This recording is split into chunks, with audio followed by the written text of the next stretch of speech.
நண்பர்கள் அனைவருக்கும் வணக்கம். மிதுன ராசி அன்பர்கள், இந்த தமிழ் புத்தாண்டு விசுவாவசு வருஷம் எப்படி இருக்குங்கிறத ஒவ்வொரு ராசிக்காக பார்த்துக்கிட்டு இருக்கோம். மூன்றாவதாக மிதுன ராசி.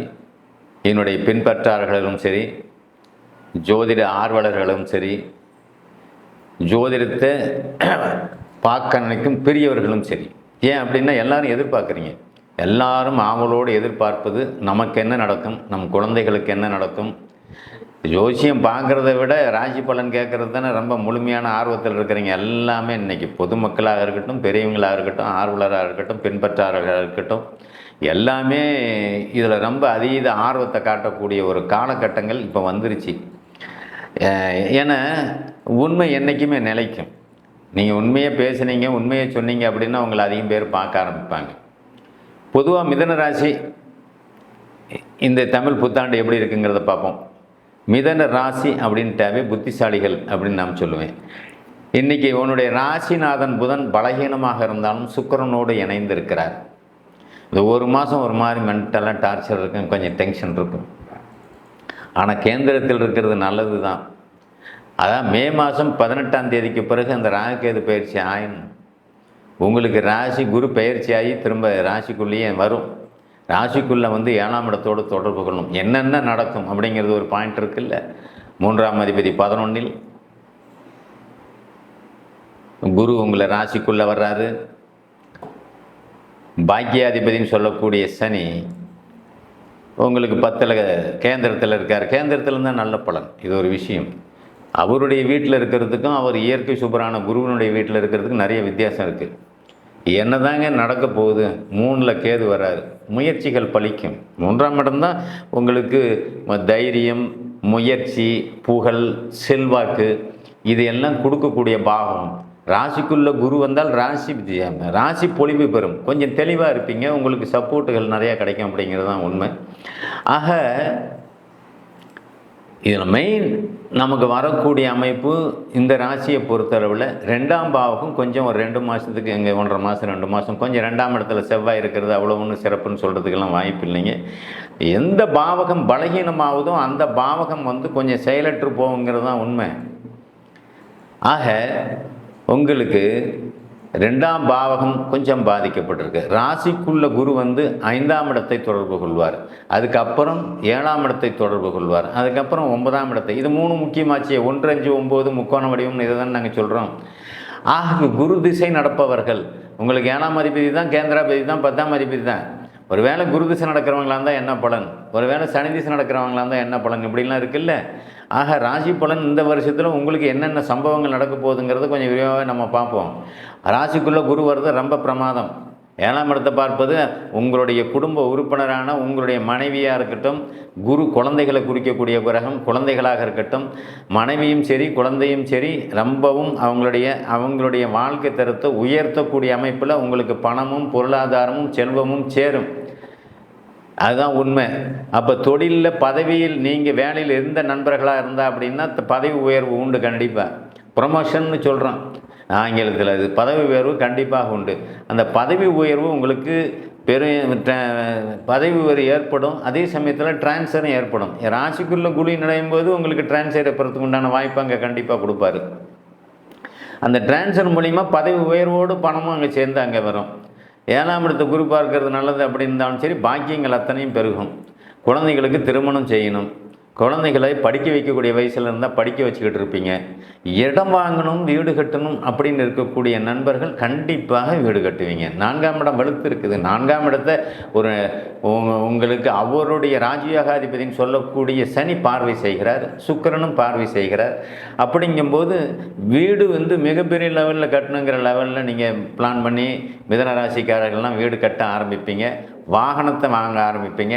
பார்க்குறவன் பிரமிச்சு போகிற அளவுக்கு என்ன ஒன்றுமே இல்லாத மாதிரி இந்த பையன் இந்த ஆள் இருந்தார், இன்னும் பார்த்தா திடீர்னு இவ்வளோ பெரிய வீடு கட்டுறாரு, வண்டி வாகனத்தை வாங்கி வச்சுருக்காரு, பிள்ளைங்களுக்கு கல்யாணத்தையும் ஏற்படுத்திட்டாரு அப்படின்னு பார்க்குறவங்க வியக்கத்தக்க வகையில் உங்களுடைய வளர்ச்சி அசுர வளர்ச்சியாக இருக்கும்.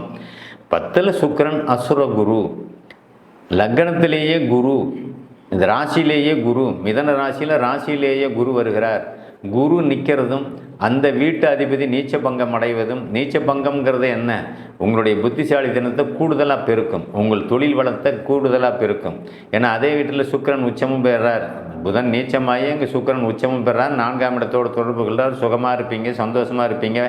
வளர்ச்சிக்குண்டான கடன்கள் உங்களுக்கு கிடச்சிக்கிட்டு இருக்கும். தொழில் வளர்ச்சிக்குண்டான கடன்கள் கிடச்சிக்கிட்டு இருக்கும். ஒரு 10 பேர் 20 பேர்த்த வச்சு தொழில் பண்ணக்கூடிய ஒரு அமைப்பு ஏற்படும். இது எல்லாமே மிதன ராசி அன்பர்களுக்கு சிறப்பாகவே இருக்குன்னு நம்ம சொல்லிடலாம். ஒரு மாதம் 2 மாதத்துக்கும் தொழிலில் சற்று பின்னடைவு அப்படிங்கிற ஒரு உண்மை இருந்தாலும் கூட தசாபுத்தி நல்லா இருக்கிறவங்களுக்கு இந்த மாதிரி சிக்கல்லாம் கண்டிப்பாக வர்றதுக்கு உண்டான வாய்ப்புலாம் கிடையாது. எப்பயுமே நீச்ச பங்கம் படித்தாலும் எதாக இருந்தாலும் பார்த்துக்கலாம், சமாளிக்கலாம் அப்படிங்கிற ஒரு எண்ணம் தான் கண்டிப்பாக கொடுக்கும். ஆக பின்னடைவு அப்படிங்கிற பேச்சுக்கு அங்கே இடம் இல்லை. அப்படின்னாலும் கூட 3ஆம் அதிபதி 11ல் இருக்கிறார் இல்லையா, 3ஆம் அதிபதி 11ல் இருந்தால் எதுலையுமே நீங்கள் ஜெயிப்பீங்க அப்படிங்கிறது. 3ஆம் அதிபதி 11ல் இருந்து திரும்ப 5ஆம் இடத்தை தொடர்பு கொள்கிறார். உங்கள் சொந்த இடத்துல இது வரைக்கும் எதிரியாக இருந்தவங்க, எதிரியாக நினச்சிக்கிட்டு இருந்தவங்க, எதிரியை பார்க்கணுன்னு இருந்தவங்க எல்லாமே எதிரியெல்லாம் உங்கள் காலை கும்புற அளவுக்கு வந்துடும். எதிரியெல்லாம் வாய் திறக்க முடியாது. இதெல்லாம் உண்மை. எப்பேற்பட்ட வளர்ச்சியாக இருந்து உங்களை ஒழிச்சு கட்டணும், உங்களை முடிக்கணும், இவன் இங்கே இருக்கவே கூடாது அப்படின்னு நினச்சிட்டு இருக்கிற மாபெரும் எதிரியாக இருந்தால் கூட அவன் ஊரை விட்டு அவன் ஓடி போயிடணும். ஏன்னா உங்களுக்கு அந்த மாதிரி ஒரு அமைப்பில் கிரக பயிற்சிகள் வலுவாக இருக்குது. 5, 7, 9 குரு பார்க்கும்போது உங்களை வெல்றது முடியாது. எதிரிகள் பலகீனம் அடைஞ்சிடும் அப்படிங்கிறது தான் இங்கே உண்மை.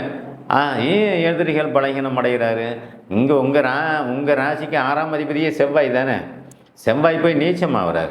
செவ்வாய் நீச்சமாகி அப்புறம் வருவது 1 மாதம் 2 மாதம் கழித்து திரும்ப சிம்மத்துக்கு வந்தாலுமே எங்கே வந்தாலுமே குரு பயிற்சி இந்த புது வருஷத்தில் உங்களுக்கு 1 வருஷம் கண்டிப்பாக உங்கள் ராசிக்குள்ளேயே இருந்து 3 பாவத்தை தொடர்பு கொள்வது தான் மிகப்பெரிய சிறப்பு. அப்போ 3 பாவத்தை தொடர்பு கொள்ளும்போது பாக்கியங்கள் அனைத்தும் கிடைக்கும். தாய் தகப்பன் இளம் வயசில் இருக்கக்கூடிய மிதனராசியாக இருந்தால் தாய் தகப்பன் நல்லா இருப்பாங்க. தாய் தகப்பன் தொழிலையும் பிஸ்னஸ்லேயும் வளர்ச்சி அமைப்பில் இருப்பாங்க. நீங்கள் சின்ன குழந்தைகளாக இருந்தாலும் உங்களுடைய தேவையை பூர்த்தி செய்யக்கூடிய அளவுக்கு அவங்களுக்கு பணமும் பொருளாதாரமும் கண்டிப்பாக கிடைக்கும். சகோதர உறவுகள் கொஞ்சம் நல்லா இல்லாமல் இருக்கும். சொத்து பத்தில் பிரிவினை ஏற்படக்கூடிய அமைப்பு, சொத்து பத்து மூலிமா சில வழக்குகளை பிரச்சனையாக சந்திச்சு இருந்த மிதனராசி அன்பர்கள் எல்லாமே அந்த வழக்கில் நீங்கள் ஜெயிக்க போகிறீங்க அப்படிங்கிறது அமைப்பு. ஏன்னா இந்த சொத்து பூர்வீகம், அப்பன் சொத்து பாட்டன் சொத்துங்கிறது நிறையா விஷயத்தில் ஜோதிடம் பார்க்க வர்றவங்களே என் பூர்வீக சொத்து கிடைக்குமா, எங்கள் பாட்டன் சொத்து கிடைக்குமா, இப்படிலாம் நிறையா கேள்வி வருது. ஒன்றும் கிடையாது. ரொம்ப ஈஸியான ஒரு அமைப்பு. பூர்வீக சொத்து ஒருத்தனுக்கு வரணும்னா 9ஆம் பாவம் 9ஆம் பாவகத்தை பாரு, சூரியனை பாரு, சிம்மத்தை பாரு அப்படின்றான். உங்களுக்கு இந்த கணக்கு எடுத்துக்கிட்டோன்னா சிம்மம் நல்லா தான் இருக்குது. சிம்மாதிபதி 11ல் இருக்கிறாரு. 9ஆம் அதிபதி சுக்கிரனோடு இணைஞ்சிருக்கிறாரு. பூர்வீக பிரச்சனையில், பூர்வீக சொத்து பிரச்சனையில் வழக்கில் இருந்தவங்க கண்டிப்பாக வழக்கிலேருந்து வெளியே வருவீங்க. பூர்வீக சொத்து உங்களுக்கு கிடைக்குங்கிற உறுதி கண்டிப்பாக உண்டு. இந்த வருஷம் பூர்வீக சொத்தில் 10 வருஷமாக கேஸ் நடக்குது, 15 வருஷமாக நடக்குது, எந்த பணம் எனக்கு இல்லை, என் சொத்து நான் இது வரைக்கும் 8 லட்சம் 10 லட்சம் செலவு பண்ணிட்டுங்க கோர்ட்டு கேஸுன்னு, அந்த சொத்து வந்தால் தாங்க நான் தப்பிக்க முடியும். கண்டிப்பாக தப்பிப்பீங்க. சொத்து வரும்.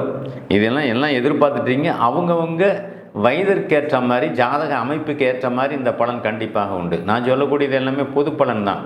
ஆக திருமண வயசில் இருக்கக்கூடியவர்களுக்கு திருமணமே நடக்கலை அப்படிங்கிற அமைப்பில் இருந்தவங்களுக்கு 4ஆம் இடத்தில் கேது தொடர்பு கொள்கிறாரு.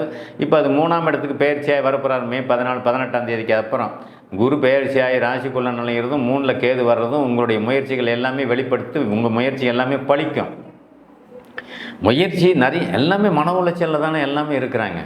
இந்த ராசியை பொறுத்தளவில் ராசிக்குள்ள 7 சனியும் வரல, பாவகிரக தொடர்பு இல்லைன்னாங்களே, ஒரு அவயோக திசை அப்படின்னு நடந்துட்டாவே மன உளைச்சல் தன்னால் வந்துடும். அது அவயோக திசைங்கிறது என்ன? இந்த லக்னத்துக்கு வரக்கூடாத சூரிய சந்திர செவ்வாய், இந்த ராசிக்கு வரக்கூடாத சூரிய சந்திர செவ்வாய் திசைகள் 6, 8 அமையும் போது 6, 8ஆம் வீட்டில் அது உட்காந்து திசை நடத்தும் போது அவங்க என்ன முயற்சி பண்ணாலும் எல்லா காரியத்திலையும் ஃபெயிலியர் ஆகிடுறாங்கிறதான உண்மை. அப்போ அந்த எல்லா காரியத்திலையும் ஃபெயிர் ஆனவங்க எவ்வளோ பேர் வாழ்க்கையில் பிறந்ததுலேருந்தே ஒருத்தர் நல்லா இல்லைங்கிற அமைப்பெல்லாம் சில ஜாதகத்தில் ஏற்படுத்தும்.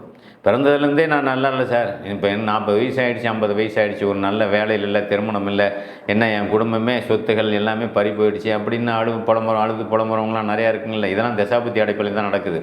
ஆனால் அந்த அமைப்பில் எடுத்துக்கிட்டால் கூட இப்போயும் மிதுன ராசிக்காரர்களில் ஒரு 20% பேர் சொத்தை இழந்தவங்க இருக்கிறீங்கன்னு நம்ம சொல்ல வரலாம். சொத்தை இழந்தவங்க இன்றைக்கி வேறு இடத்துல சொத்து வாங்க முடியுமான்னு இன்றைக்கி அவ்வளோ சாதாரணமாக வாங்க முடியாது. அன்றைக்கி ரொம்ப ஈஸியாக நீங்கள் கொடுத்துட்டீங்க, இழந்துட்டீங்க. இன்றைக்கி அவ்வளோ சாதாரணமாக நீங்கள் அதெல்லாம் வாங்கி வெளியே வர்றதுங்கிறது பெரிய கஷ்டமான விஷயம். இப்போ உங்களுடைய எதிர்பார்த்து அந்தந்த பருவ வயசில் இருக்கிறவங்களுக்கு என்னென்ன தேவையோ அதையெல்லாம் கண்டிப்பாக கிடைக்கும். அதனால் இந்த விஸ்வாவிசு வருஷம் புத்தாண்டு பலன் உங்களுக்கு நிறைவாகவும் மனம் சந்தோஷப்படுற அமைப்புலையும் தான் நடக்குமே தவிர வேறு எந்த பாதிப்பும் இருக்காதுங்கிறது தான் உண்மை. நன்றி, வணக்கம்.